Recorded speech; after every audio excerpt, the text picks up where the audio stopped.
بسم اللہ الرحمن الرحیم۔ صحیح مسلم حدیث نمبر 58۔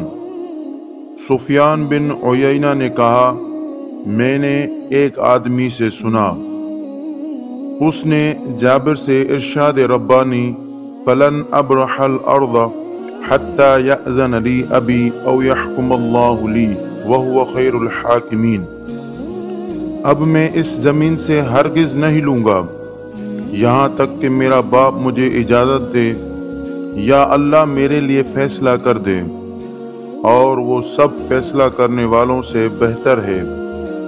اس آیت کے بارے میں سوال کیا تو جابر نے کہا، اس کی تفسیر ابھی ظاہر نہیں ہوئی۔ سفیان نے کہا، اور اس نے یہ جھوٹ بولا۔ تو ہم نے سفیان سے کہا، اس کی مراد اس سے کیا تھی؟ انہوں نے کہا، روافض کہتے ہیں حضرت علی رضی اللہ عنہ بادلوں میں ہیں، ان کی اولاد میں سے جو کوئی خروج کرے گا ہم اس کے ساتھ خروج نہیں کریں گے حتیٰ کہ آسمان کی طرف سے پکارنے والا، اس کی مراد علی سے ہے، پکارے، یقیناً وہی پکارے گا کہ فلاں کے ساتھ مل کر خروج کرو۔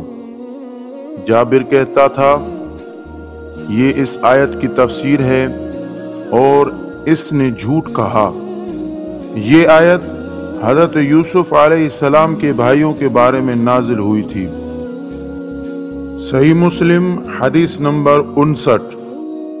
سفیان سے روایت ہے، کہا، میں نے جابر کو تقریباً 30,000 احادیث بیان کرتے ہوئے سنا ہے، میں ان میں سے ایک حدیث بیان کرنا بھی حلال نہیں سمجھتا، چاہے اس کے بدلے میرے لیے اتنا اور اتنا ہو۔ امام مسلم رحمہ اللہ نے کہا، میں نے ابو غسان محمد بن عمر رازی سے سنا، کہا، میں نے جریر بن عبد الحمید سے پوچھا، میں نے کہا، یہ جو حارث بن حسیرہ ہے آپ اس سے ملے ہیں؟ کہا، ہاں، لمبی خاموشی والا، بوڑھا ہے، ایک بہت بڑی بات پر اصرار کرتا ہے۔ صحیح مسلم حدیث نمبر 60۔ عبد الرحمن بن مہدی نے حماد بن زید سے روایت کی، کہا، ایوب نے ایک دن ایک شخص کا ذکر کیا اور کہا وہ کج زبان ہے، یعنی جھوٹا، تہمت تراش اور بد زبان تھا، اور دوسرے کا ذکر کیا تو کہا وہ رقم یعنی اشیاء پر لکھی ہوئی قیمت میں اضافہ کر دیتا تھا۔ صحیح مسلم حدیث نمبر 61۔